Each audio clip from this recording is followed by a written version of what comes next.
Hello everyone, today I will show you the welding process of stainless steel.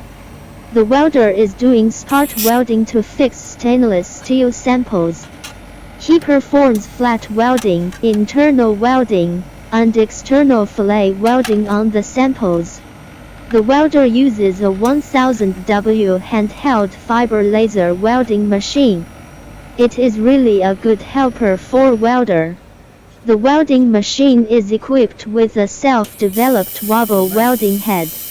The application of wobble welding technology can make laser welding more widely used, and can achieve high efficiency and precise laser welding for larger workpieces and workpieces with wider weld seams. Next, stainless steel round pipe welding.